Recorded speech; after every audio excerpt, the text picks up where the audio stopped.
أهلا وسهلا بكم.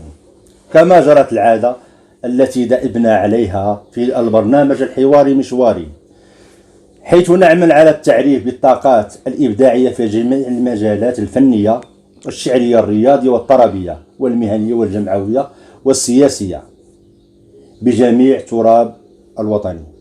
اليوم ضيفتنا من نوع خاص، ضيفة ليست ككل الضيوف،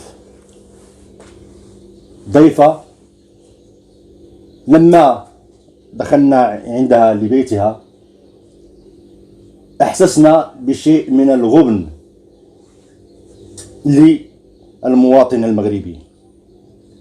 ضيفتنا شاعرة وزجالة من ذوي الاحتياجات الخاصة، إنها الشاعرة خديجة السرغيني. أهلا وسهلا بك. السلام عليكم، أهلا بك. قبل ما نبداو الحديث باش نتعرفوا عليك، بغينا نعرفوا واحد أبيات من القصائد ديالك باش الجمهور يتعرف عليك من خلال الكلمات ديال القصائد ديالك. مرحبا. أولا قبل ما نعطي قراءة بغيت نقول لكم مرحبا بكم، ولي الشرف أنني نكون ضيفة على هذا البرنامج. شكرا. تعالي نشد لك أنا كاع. تفضل. نشد لك. قصيدتي بما أنني عزيزة لي البحر، قصيدتي سميتها أعطيت لها عنوان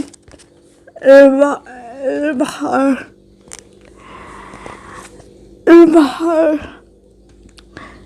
جيت وقلبي عمر على خاطر مغير والهم يحفر، حسيت بشوكة مدقوقة في القلب، تقلبت الأمواج ومواج لخاطر، هاجت مواجك يا بحر وهدات، ومواج قلبي ما بغت تهدى، فاض القلب تهرس لخاطر، شكيت لك يا بحر وخبيت السر. أنا جيت وقلبي ارتاح، نسي النعمة ونحمد الله كل صباح. شكرا خديجة. الآن عفوا. من هي خديجة السرغيني؟ خديجة السرغيني كتبقى إنسانة طموحة، عايشة حياتها بكل بساطة، بكل تلقائية. هادشي نقول. إلا بغينا نعرفوا المشاكل اللي كتعترض المعاق من ناحية التعامل مع الناس معاك، وخصوصا في وسائل النقل اللي هاد الأيام كاينة واحد الضجة كبيرة عليه. وي، بالنسبة لهاد المشاكل يعني شوية اش نقولك، أنا ما كنفهمش بعض الناس الله يسمح لهم كيهمشوا المعاق. علاش يتهمش؟ فالمعاق عادي إنسان كيفي أنا، كيف انت، كيف هذا، كيف الآخر. خاصو يقدم ليه المساعدة، خصنا نتعاونوا معاه، خصنا فوالا. وعاود ثاني يقدموا المساعدة، ولكن ما يحسوش بأن هذاك المعاق عاجز ما قدر والو، فهو قادر الا ما عنده الصحه قادر يبدع على العقل ديالو. قادر. فلا نقول الله يهدي هاد الناس ويعتبرونا سواسية، وحنا كنا سواسية عند الله سبحانه وتعالى. ونعم بالله. حتى نين كانت المستوى ديال القرايه ديالك؟ فين وصلتي في القرايه ديالك؟ اوكي دابا انت عملت السؤال مع السؤال. باش نعرف لان انا نشوفك، نعرف اشنو كاين. انا نشوفك.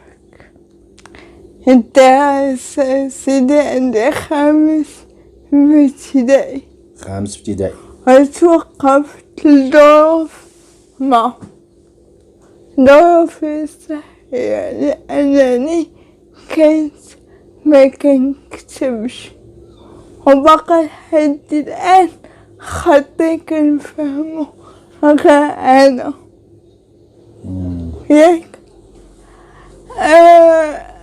الإعاقة والدراسة هما كاينين وسائل، ولكن شكون اللي غادي يوريك ويعاونك يوريك هداك الشيء؟ هو حاجة أخرى اسمح لي. زيد هضري. حنا شوفي، حنا دخلنا لبيتك قولي اللي بغيتي. مرحبا بك. بالإضافة للدراسة توقفت واحد المدة، أبخي درت سونتر انفورماتيك وخديت عليه خديتي شواهد دبلوم. غادي نشوفوهم من بعد، غادي نشوفوهم في واحد السؤال اللي جاينا ان شاء الله. الا بغينا نرجعوا للبدايه ديالك، الانطلاقه ديالك في الكتابه، كيفاش جات الفكره ديال الكتابه ديالك هذا الشعر؟ وهو انني من صغري انا كنبغي الفن، كنبغي الموسيقى، المسرح، اي حاجة متعلقة بالفن ديالي. سنة منين قطعت الدراسة، حيث أنا قطعت في 2006 تقريبا، بقيت جالسة في الدار كنحاول نشوف اشنو باغا ندير. كنعرف تقدر تقول كونت راسي فنيا في هذيك الفترة. كنت كنمشي كان واحد السباق كف هنايا، كنمشي كنبقى نقلب على هاد المغني، كيفاش طرقت الكلمات، كيفاش هدا كيفاش هدا. المهم بقيت حوالي شي 3 سنين وانا كنكون فراسي، وانا اصلا كان كيعجبني الشعر ملي كنت صغيرة، كان باغي نسمع ليه، وبالاخص الزجل. كنت انا متأثرة بسيدي عبد الرحمن المجذوب. بقيت كنقلب وهدا وهدا، صافي سنة 2009 كيكتشفوا في هاد الموهبة. هاد الكتابه بديتيها في 2009 كنتي كتملي على شي واحد هو اللي كيكتب القصائد ولا لا لا. كتكتب هي وكانت ديالنا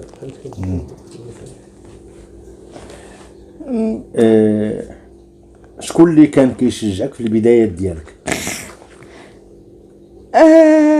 بالنسبة للتشجيع كانت هو حقيقة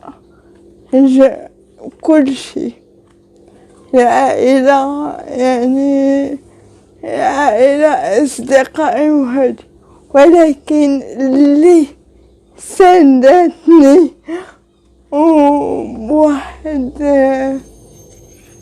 شنقولك سانداتك وعاوناتك مزيان يعني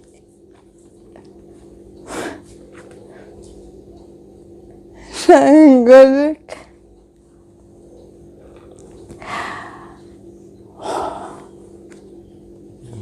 نخليوها خليوها. كيفاش كيستقبلك الجمهور ملي كتكوني طالعه للخشبه والكتاب والشعراء، ملي كتطلعي وانت من ذوي الاحتياجات الخاصه، كيفاش كيستقبلك الجمهور؟ استقبل مزيان. انا حضرت واحد النهار لواحد السنين لما كانت في المسرح، وكان واحد الاستقبال كبير وكل شيء ناض كيصفق عليك وكل شيء يطلع عندك للمنصه باش يتصور معاك. فعلا يعني حدث بواحد كيفاش نقولها لك، خلوني الكلمات ماشي مشكل، نعم شويه تنخرط هذه الكلمه.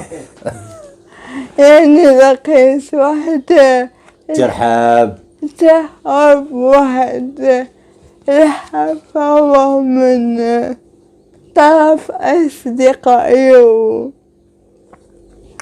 وكذلك هاد الإنسان خاصني درجة نتكلم عليه غادي نجي عندنا واحد الاسماء، وغادي تقدري واش هو هذاك ولا ماشي هو.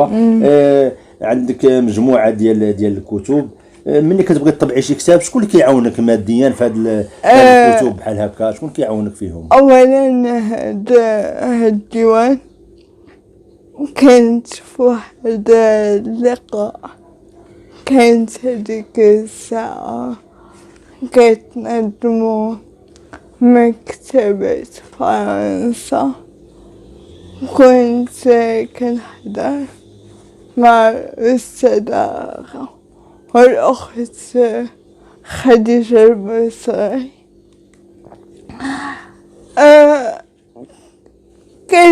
كان مشكل نقرأ وانت عارفة يا أصدقائي شعراء.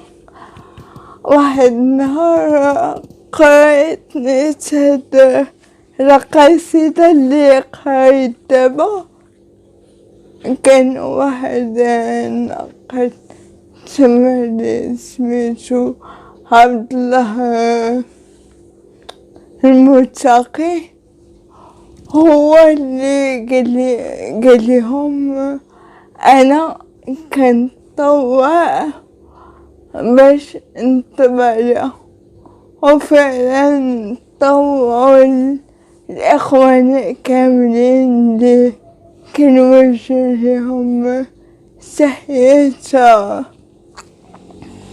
بس.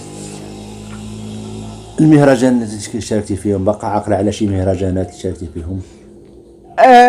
المهرجان ديالي أول مهرجان كنت دزت فيه هو ديال فيديو للتواصل الاجتماعي مع أستاذ حسن خباز، وحدث بأول دورة بجائزة الثالثة على صعيد القصائد ديالك. نعم. عندنا مجموعه ديال الشواهد اللي حصلتي عليهم، لينا اهم الجوائز اللي حصلتي عليها. كنظن كاينه وحده ديال هذا ديبلوم ديال التكوين التاهيلي دبلوم ديال خدات فيه المكتبيات ياك. وكاين شواهد اللي كثيره اللي حصلت عليها. الا بغينا نرجعوا لخديجه الكاتبه الزجاله من ذوي الاحتياجات الخاصه، الطموحات ديالك المستقبليه، اش كطمحي في المستقبل؟ ايوا طموحاتي نولي كاتبة محترفة. دابا انت راه حنا كنشوفوا مني عندك هذيك كاتبه محترفه.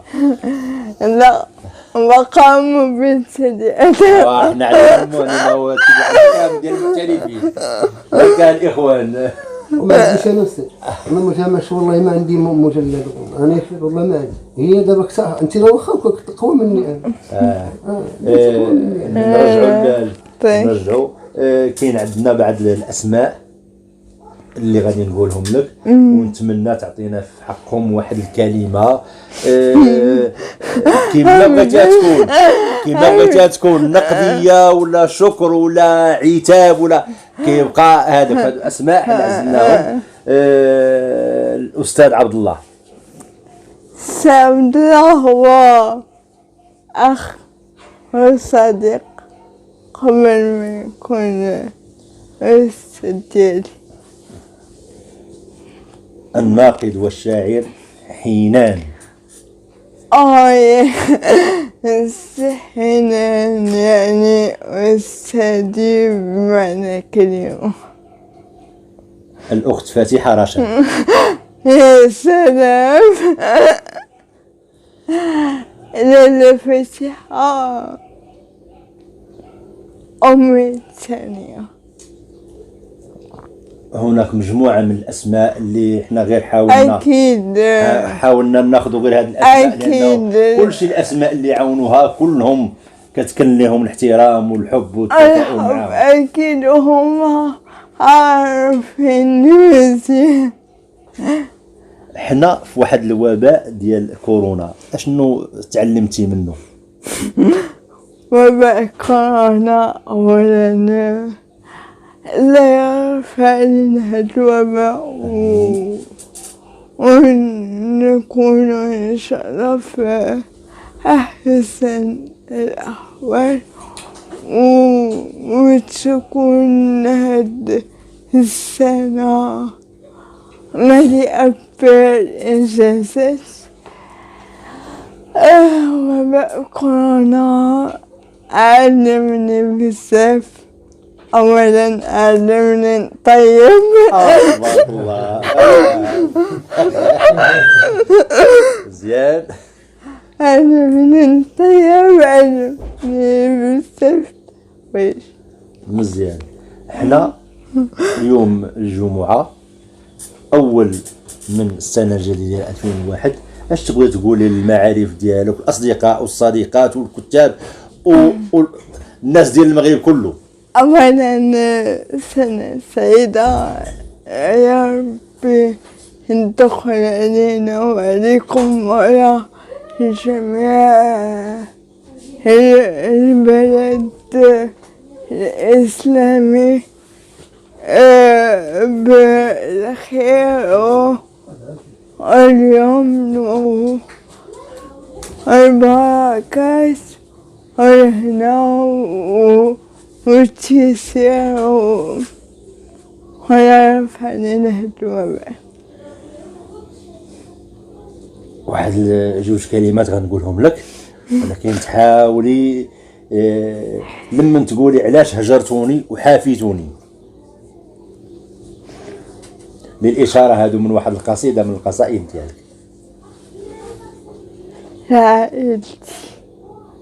العائلة اللي الله يسمح لكل واحد. لما تقولي راك عزيز وغالي.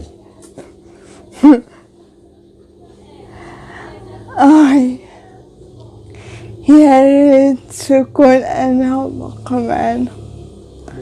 ماما الله يرحمها. الله يرحمها. الله يرحمها. وكذلك الله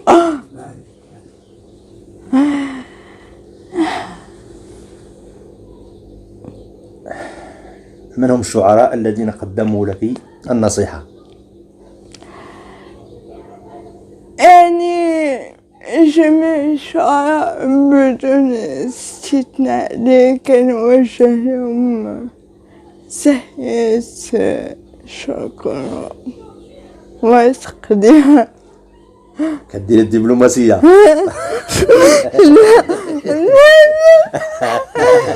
لا ماشي بالعكس، مشكل باش تا واحد ما يتقلق منك. انت ختهم. أنا وزعت عفوية. انت ختهم. انت بحال بنتهم. أكيد كلهم كيحترموك وكلهم أكيد. كيعاونوك الله يعطيك صحيحتك آمين يا وتولي رب. داكشي اللي كطمحي له. آمين يا رب. كلمة حرة للبرنامج. يا سيدي كلمة حرة. شكرا لكم جميعا ولكاسي لا غندريكي.